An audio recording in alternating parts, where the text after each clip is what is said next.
bit. I think he's kind of recovering from that. But thank you to everyone who joined us yesterday for the inaugural. Well, we used to do Sunday service years ago, actually, in Bhumi's Parsha, but it was a little different. It was more just like a meditation set and a little bit of Dharma talking. But Sunday service, it's just this the integration of all of these streams of medicine, right? But that's Sunday service. We're in Medicine Buddha now. Not that you're not going to get the same thing that you got yesterday, but I'm just, for my sake, I like to differentiate and call it something different today. So yeah, welcome to Medicine Buddha. Welcome to those of you who are new, joining us for the first time. And as I'm noticing, there are some folks joining us again who've been away for a little bit, so welcome back. And of course, welcome back to many of you who are regularly joining us. And I just want to thank all the practice leaders again for holding space as I've been away. This is really how these spaces can continue. And I'm just really deeply moved by many of you just taking a risk and coming on and just like sharing your embodiment of this practice, right? And this is the point. I want us to have agency, to be able to talk about these practices, to share these practices. That's the point. So thank you. Yeah. Just a reminder for the prayer requests, please go ahead and if you have a prayer request, go ahead and add that to the doc as well, because we will be doing our prayers today. And let's see, what else? Oh, and I've been, traveling a bit. So if you've joined me in some of the in-person spaces that I've been doing in California or up in Kentucky, I'd love to hear from you. I've been gathering disciples. I've been on my evangelistic, tour, preaching the good word of the Dharma, or at least my version of the Dharma. For which I tend to say is the correct version. But you know what? That's how cult leaders start. So we're not going to do any of that, right? It was so wonderful to meet so many people as I've been away teaching in in-person gatherings. So that's been really nourishing. Okay, so we're going to do our usual thing today. I don't know if I have, so we're going to start playing this game again. And the game is, I'm going to say I have nothing to say.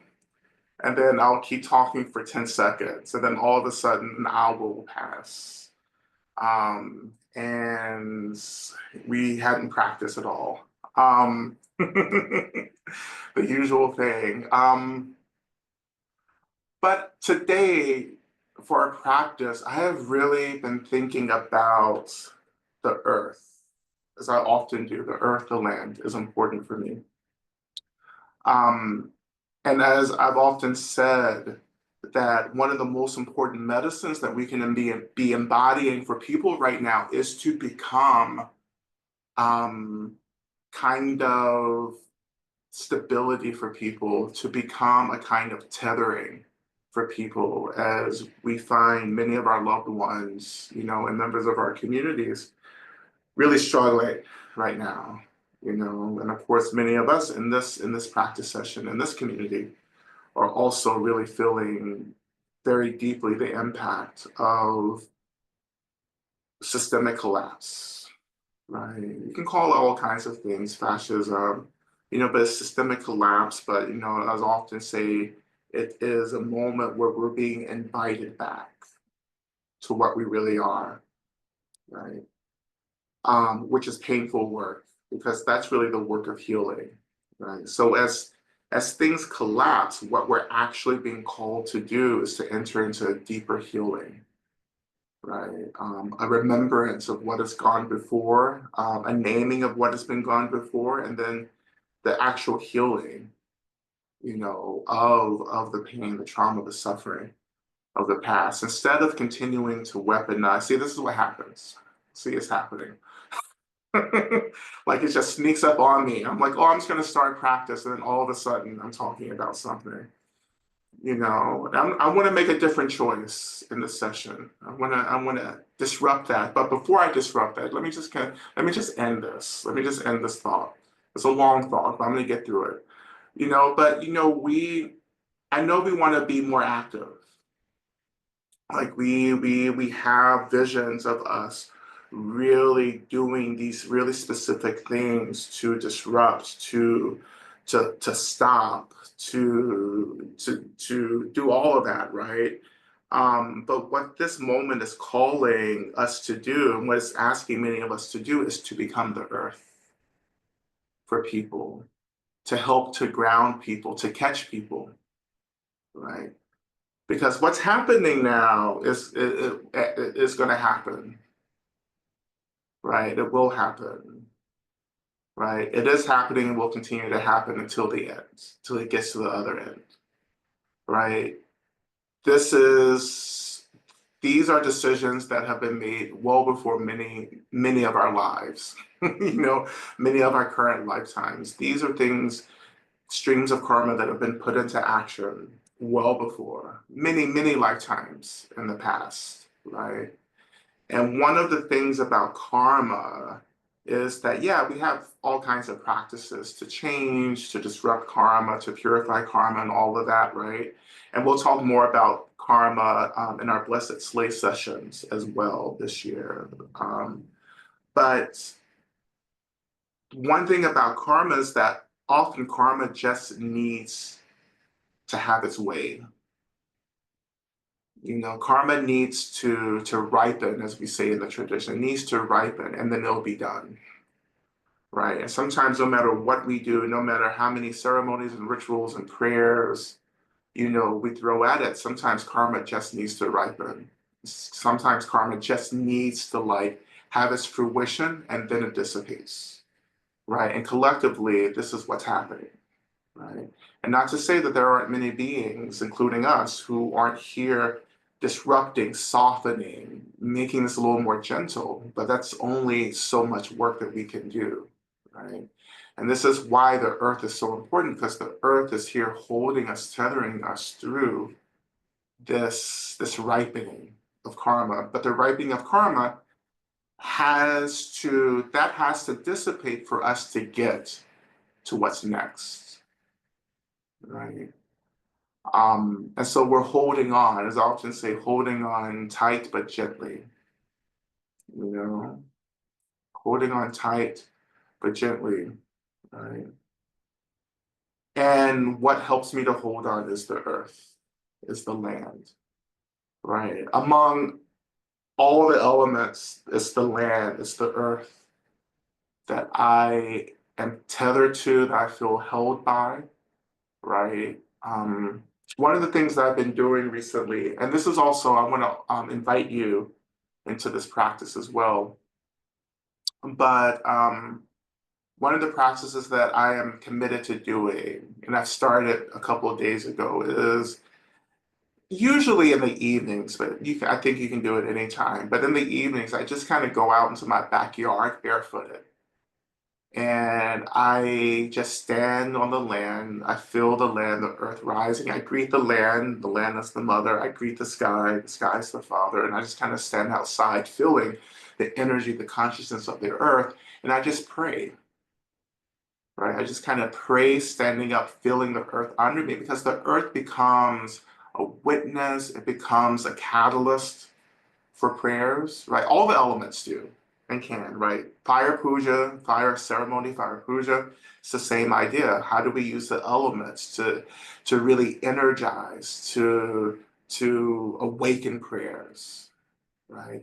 And our practice in Medicine Buddha, it's Medicine Buddha, right? Our chanting, our opening to the consciousness of Medicine Buddha, which intensifies and empowers the prayers. But if you have some space, or if this sounds interesting, I really encourage you just to stand barefooted on the land, on the earth, and feeling the earth, the stability of the earth rising, and just pray, you know. And you can make offerings to the land that you're standing on, right? You can make food offerings, water offerings, ash offerings, spirits, like, alcohol, liquor, stuff like that can be made to the land. Um, but just feeling the earth validate you in the same way that the earth validated the awakening of the Buddha, right? How the Buddha touched the earth in the Bhumisparsha Mudra to find validation. And this kind of hit me, over the past few days as I've been doing this practice, right? It's like, oh, like the earth is validating, it's witnessing, just like the earth did for the Buddha upon his awakening, as the earth has done countless times for communities, practitioners, for as long as humans on this planet have been praying. Like the earth has always been there, the land as the mother has always been there, supporting our prayers. Right? And when I don't know what else to do, I don't know how to do the things that I really want to do, I just find myself going outside now, and just praying. I often just kind of look up at the sky, look up at the stars, at the moon, the little sliver of moon that we have right now, right? And just offer those prayers, right? Offer the contents of your heart, offering the contents of your heart, just pouring the contents of your hearts, offering that to the earth, and of course there are many beings who are witnessing, right? And all kinds of spirits, right? And deities and Buddhas who are witnessing, just as we do in our prayers. We call in all these beings to witness and to ask them to work on our behalf to bring about, right, the fruition of these prayers, right? There's something, I don't know, I want to say primordial about the practice. It's like, how do we return back to this really simple way? Because I feel my ancestors, have been, this was their practice, and this is what has led me out. So just like praying on the land, it's just like, oh, this is how we did it. It's like we touched the earth and we prayed, and the earth witnessed and held us. Right? Because again, as things fall apart, we're falling to the earth. And when we fall to the earth, it means that we're falling back to a more authentic expression of what we are, right? And who we are. In the relative, we're trying to get to who we are, to our most direct expression of who we are. In the ultimate, right, we're getting back to what we are. Ultimately, we're a what, and that what is an experience of space, emptiness, energy, right? Who we are in the relative is our most loving, wise, compassionate selves, right? An expression of self that holds both the joy and the suffering, right? That holds it equally. And this is the balance that I talk about when I talk about justice. For me, justice is a very relative expression, you know, for balance, for equity, for reconciliation, to hold, these opposite things, these contrary things, holding it together, offering everything space, tending to what needs to be tended to, right? And then that opens the experience, the door to this ultimate clarity, which is emptiness, right? And that emptiness, of course, is the freedom that we're trying to remember, right? And so, yes, we work for justice in a relative, right? But you can't get distracted by justice, right? Because in the spirit of true Buddha Dharma, we're trying to reawaken. We're trying to remember our Buddha nature, our Buddhahood, not just make a home here, not to make this nice and cozy, like you're trying to make, like your bed nice and cozy on a winter evening, right? which is really wonderful, Um, but when we're practicing Dharma, we're saying, you know what, this is not our home.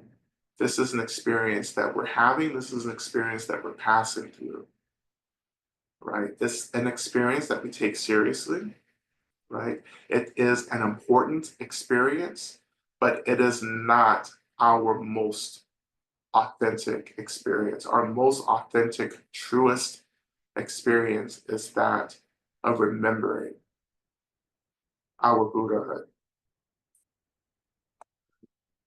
So I know the world gets to be a lot, right? And many of us are impacted by the policies and everything that's happening, right? And the real violence that's beginning to happen to so many people around us, including us, ourselves as well. But to remember that one, the world is not our home can be really important, right? Not to use it to bypass the moment, but to say, you know what, there are other experiences. There's other things happening. I am more than the anger. I'm more than just being pissed off and angry and traumatized and numb and overwhelmed. I'm more than that. I have to stop identifying with those experiences. Like these are just experiences. They're not who and what I am. Right? These are experiences happening, and I have to hold space for those experiences by not reacting. And by not reacting, I begin to experience like, what does this really feel like? And the more we do that, the more we get into the real truth of things. Oh, this is a dream, right? But a dream that I'm here to take seriously at the same time. So there you go. There's the dilemma here. Right. And I know I do this all the time. I am very aware that I said I was going to practice like 20 minutes ago. you know, but for real, let me just finish this thought. So I just, we can't, and this, for real, this is how I'm finishing, right? Like you have to meet this moment, right? You have to meet this moment and at the same time say that, yeah, and this moment is an illusion. And this is the dilemma, like the extremes coming together. Here's the Heart Sutra, right? It's like, yeah, this is emptiness, but this is happening, right? And how do we hold the space for us to work intently in the relative, but also remembering that we're more than the relative, that what we are is an experience of being liberated from all of this duality, from all of this illusion. Can you hold both of those views together? Can you work in the relative to bring about justice, to heal, to reconcile, and at the same time, are you ready? Will you be ready to let this go when it's time? Right? To embrace, to remember the ultimate experience of emptiness. You know?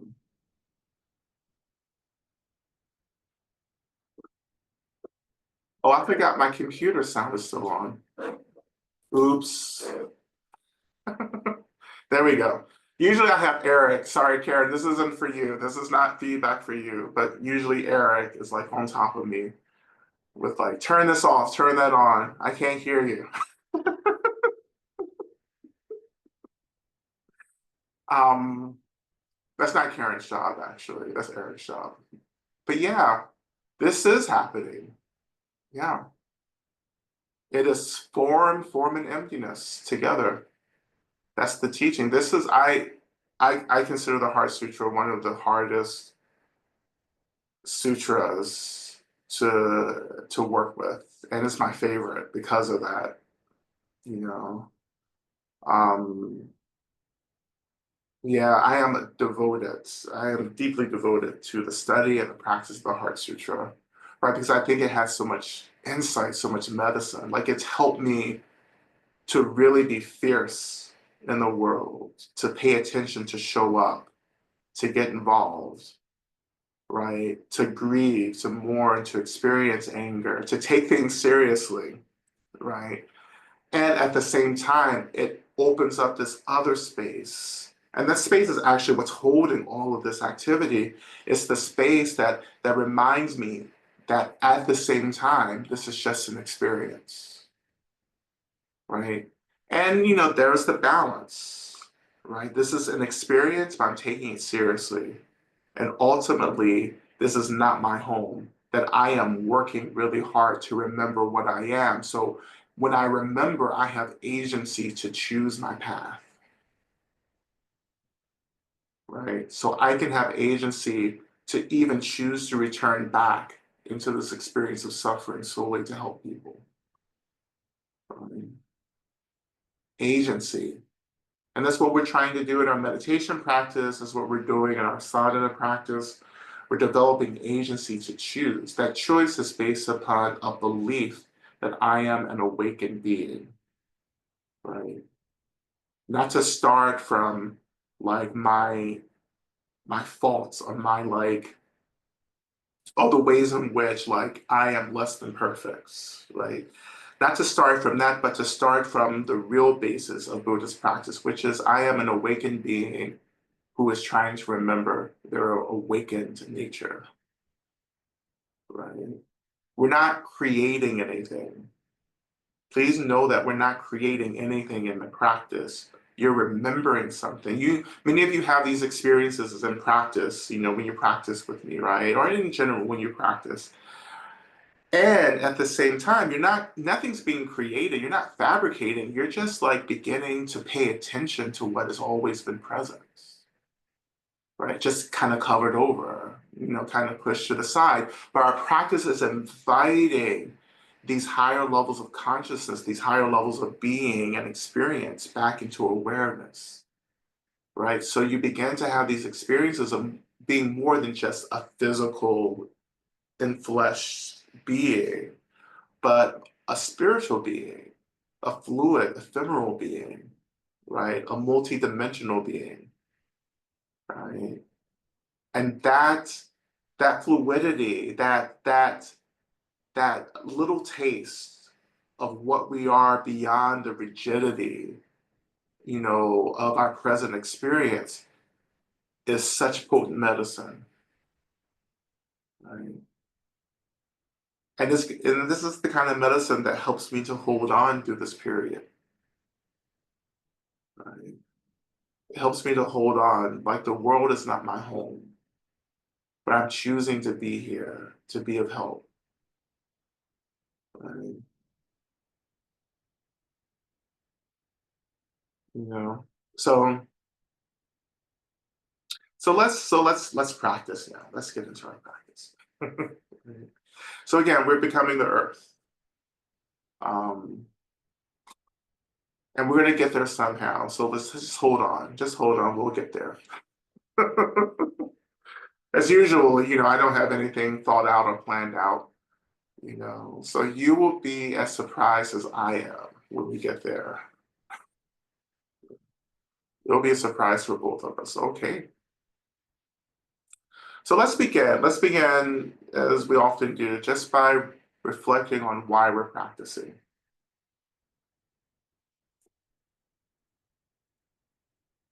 What are your motivations for practice? Why are you here?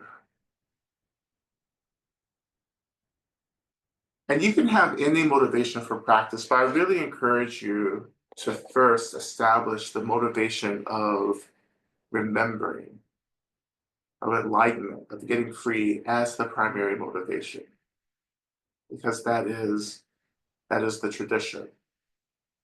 And then secondly, it could be all kinds of things, right? So you can put your healing motivation, and everything else, but keep the motivation to get free and to help others get free as your primary motivation, then followed by secondary motivations. And just calling those motivations into awareness. This is why I'm here.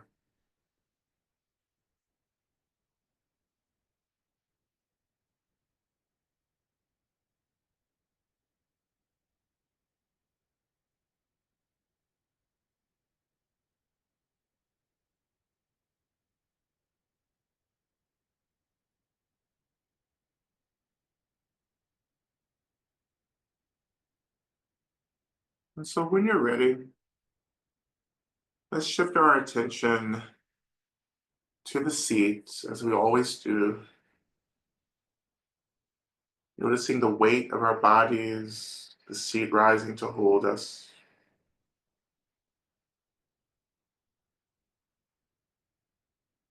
Now, I want you to claim your seat. Claim your seat. And what I mean by that is, I want you to really come home to this experience of being supported by your seat. That means trusting the seat to hold you, it means taking up space. Right? And so many of us move through the world with this kind of psychic barrier, this psychic rigidity that's like meant to like shrink us or to hold us into a form, right? But in this moment, I wonder if you can relax or dissolve some of this rigidity and imagine just energetically your body just expanding, right? Which may mean somatically, physically, you feel some physical relaxing. Right? It may even mean that you do a quick body scan where you're just naming or noticing any tightness and just relaxing that tightness. And letting yourself just really, really fall to the seats. And this is the practice of surrendering. Right? Surrender to the seat. Trust the seat.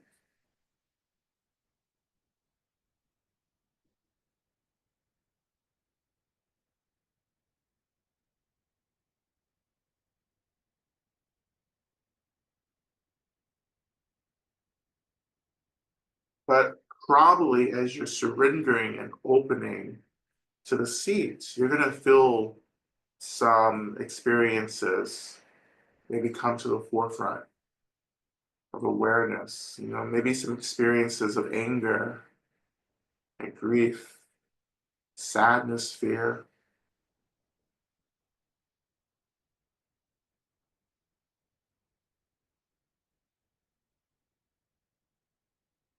So as long as you're really being held by the seat, surrendering to the seat, we can use the seats as an anchor.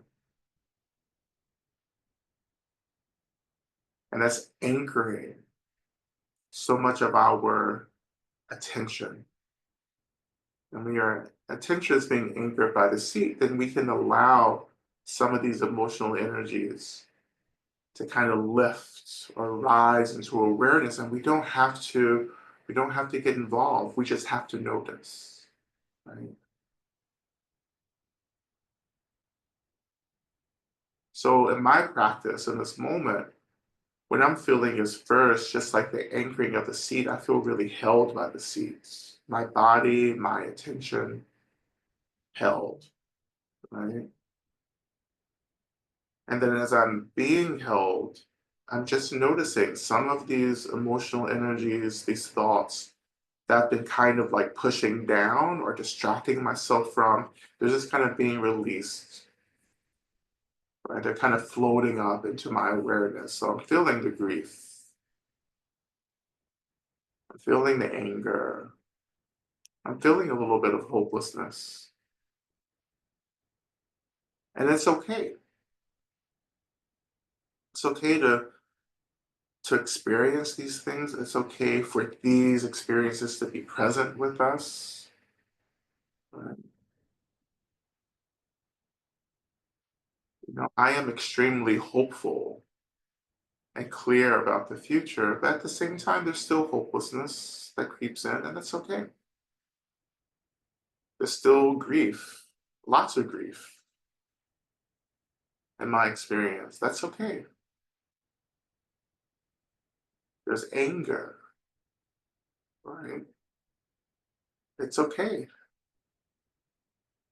There's the brokenheartedness and the sadness and the regret beneath all of this, and that's okay.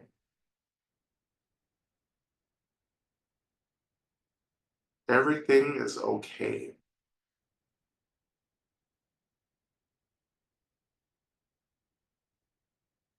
You're not the only one experiencing this.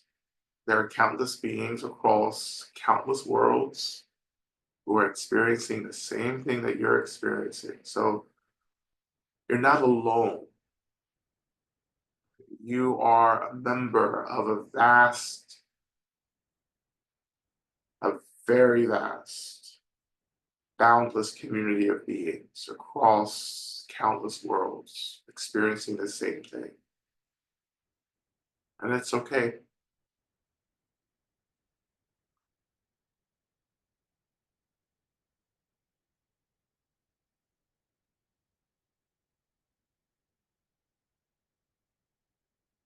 And at this point of our in our practice, which is we're still kind of warming up, right? But at this point in our practice, we're not trying to figure anything out.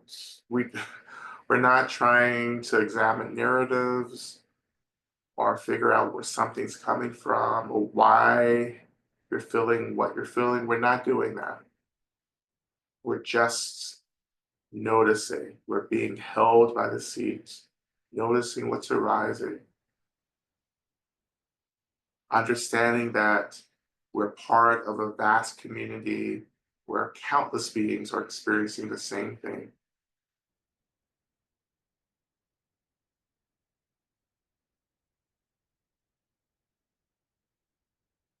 To know that you're in this moment together with many beings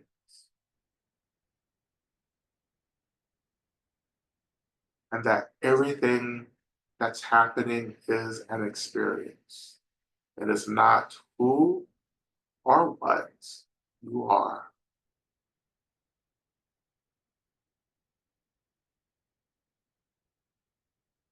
Just a few more moments here.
So let's continue. Let's shift our attention even deeper, moving downward into the land, the earth.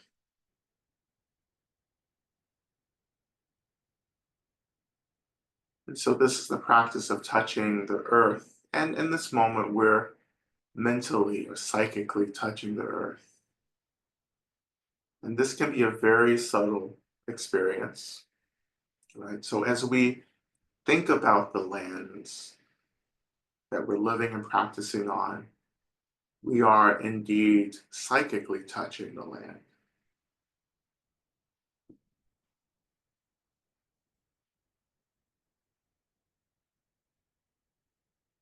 And so we greet the land as well.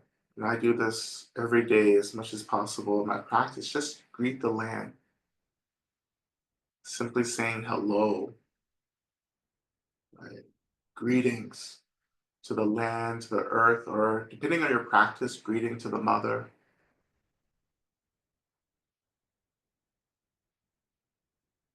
Greetings to the one who holds me, who nourishes me and many beings, who rises to hold me, to catch me when I fall. Greetings to you.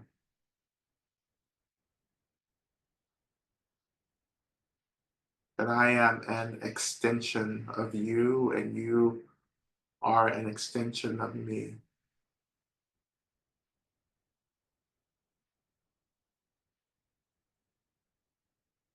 To remember the earth, to greet the land like this, is to begin the journey back to our indigeneity,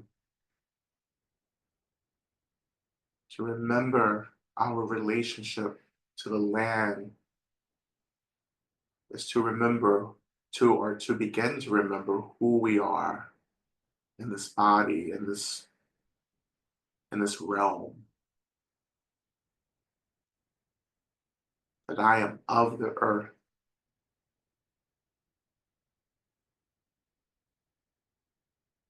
and how the earth also represents the wild, not just the natural world, but just the wild, right? That experience that lies beyond our rigidity, our dualities, or even rigidity of identity as well, the wildness, the fluidity, the openness, the spaciousness.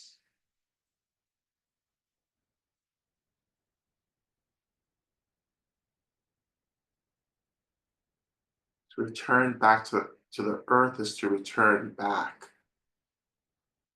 to these secret, awakened parts of our souls that have been forgotten.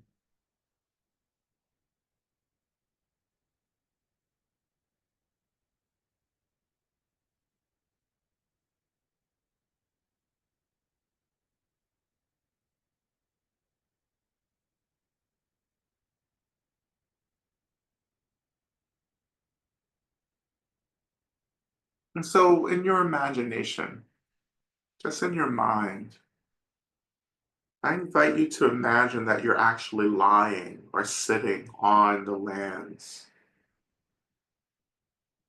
And more precisely, I think, and if you can, imagine that you're lying on the lands that feel indigenous to you and your ancestors. So, another way of saying that, what land is calling you? What land feels like home? What land feels ancestral for you? And don't think about it. Just imagine lying on and sitting on lands that feel ancestral and see what happens.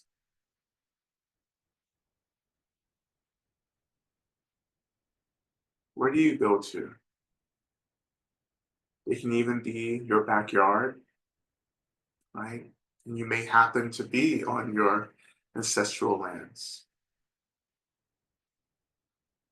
But where do you go?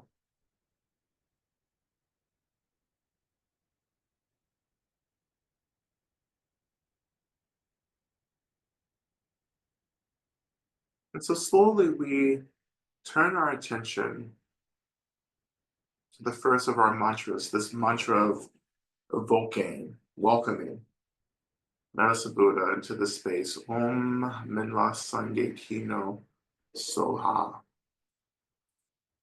which you'll see in the chat.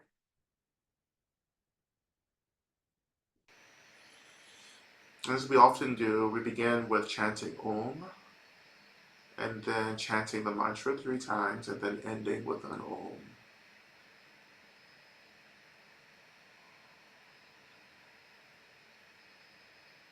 So, but as we chant, we're imagining also that we're calling into the space, calling into our minds, wherever we are on the lands that we're imagining, we're calling into the space, Medicine Buddha. And just noticing where Medicine Buddha arises, takes form. How do you perceive the consciousness of Medicine Buddha? Just noticing that. as we begin. So we begin with Om.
So again, just noticing any shifts, any awakenings, anything as we continue. So in this mantra of evoking, we've turned our attention to Medicine Buddha, which is to say that we've turned our attention to emptiness, to the very nature of all phenomena, which is the birthplace of everything, especially all the Buddhas. And so when we turn our attention to emptiness, we call from emptiness what we need, which is a gift that all of us have, right? And the main proof that we all have this gift to call forth whatever we want from emptiness is the fact that we've called forth samsara. So that should always be the basic proof that you can manifest shit that you do not need. And as well as things that we do need, right? But, but seriously here, right? We can call the medicine from emptiness. Whatever medicine we need, we call forth from emptiness. In the same way we call forth all the shit that we don't need, let's call forth the things that we do need. So we're calling forth in this moment Medicine Buddha as we're lying, sitting on the land.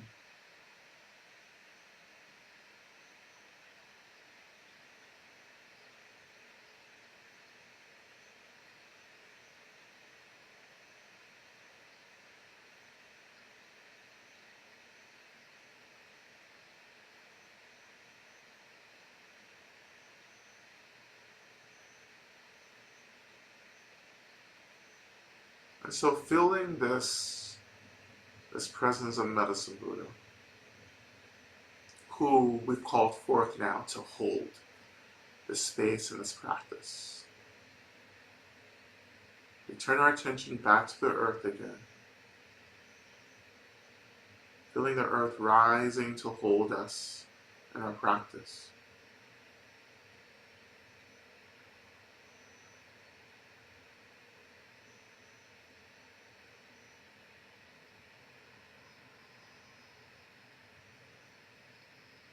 And around us, we begin to imagine our benefactors arriving, appearing, beginning to sit around us, forming a circle of care, our homecoming circle. So just calling in all the beings who love us, all the beings who want us to be free and safe and happy and resourced. Feeling them arriving, dwelling on the same land around us that we're being held by.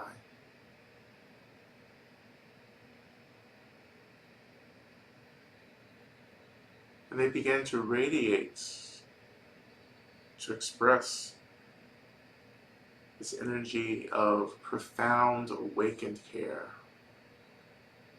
this deep care for our well-being, our happiness, our safety, our freedom. That these beings want nothing else but for us to be free. Can you feel that energy radiating from them, filling up the space around you and beginning to deeply saturate your own body?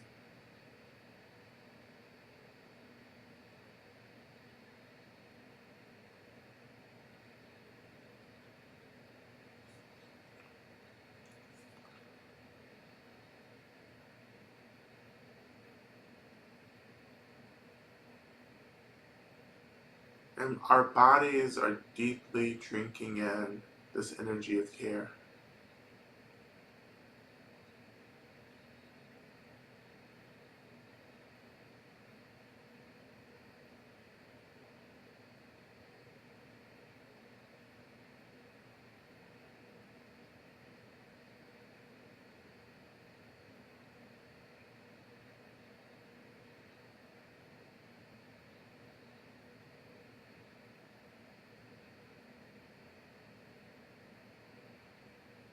And our bodies are radiating with this energy of care.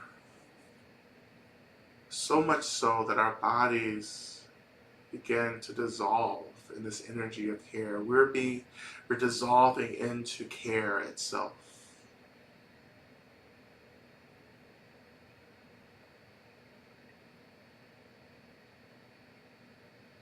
And we find ourselves expressions of light, of radiance.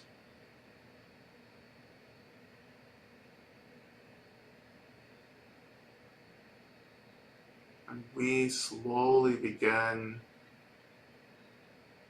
to dissolve into the earth.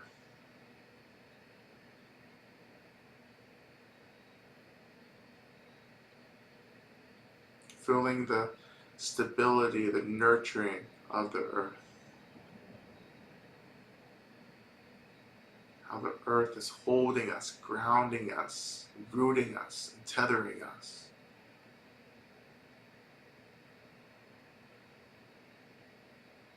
Feeling the natural cycles of the land, the earth itself.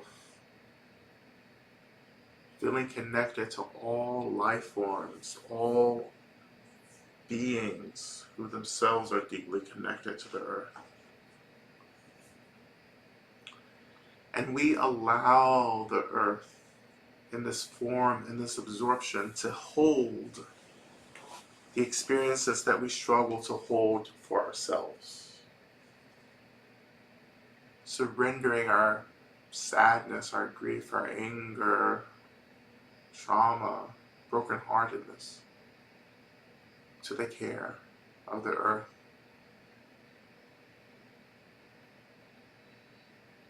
We find ourselves resting in the land as we turn our attention to the main mantra, Tea Taon Bekenze, Bekenze Maha, Bekenze Rasu Sumungate Soha.